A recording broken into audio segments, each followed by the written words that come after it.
বুদ্ধ পূর্ণিমা গৌতম বুদ্ধের জন্ম, বোধিজ্ঞান ও মহাপরিনির্বাণের পবিত্র দিন বিশ্বজুড়ে বৌদ্ধ ধর্মাবলম্বীদের কাছে অত্যন্ত শ্রদ্ধার।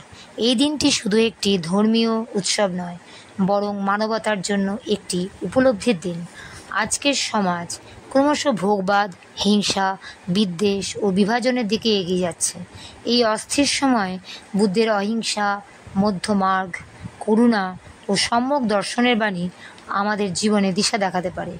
বুদ্ধ বলেছিলেন, অতীতকে আঁকড়ে ধরো না, ভবিষ্যতের চিন্তায় উদ্বিগ্ন হইও না, বর্তমানেই মনোযোগ দাও। এই বাণী মানসিক চাপ, উদ্বেগ ও হতাশায় ভোগা আধুনিক মানুষের জন্য আশীর্বাদ স্বরূপ।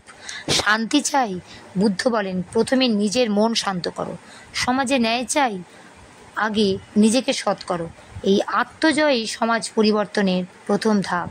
আজ যখন ধর্মের নামে হানাহানি বাড়ছে, তখন বুদ্ধের সার্বজনীন বাণী, যা ধর্ম, জাতি বা ধর্মনিরপেক্ষ মানবতার একমাত্র পথপ্রদর্শক। তাই বুদ্ধ পূর্ণিমা কেবল উপবাস বা প্রদীপ জ্বালানোর দিন নয়, বরং ইন্ট্রোস্পেকশন বা আত্মবিশ্লেষণের দিন। আমরা যদি সত্যি শান্ত সমাজ গড়তে চাই, তবে বুদ্ধের মতো নিজের ভেতর আলো জ্বালানো শেখা দরকার।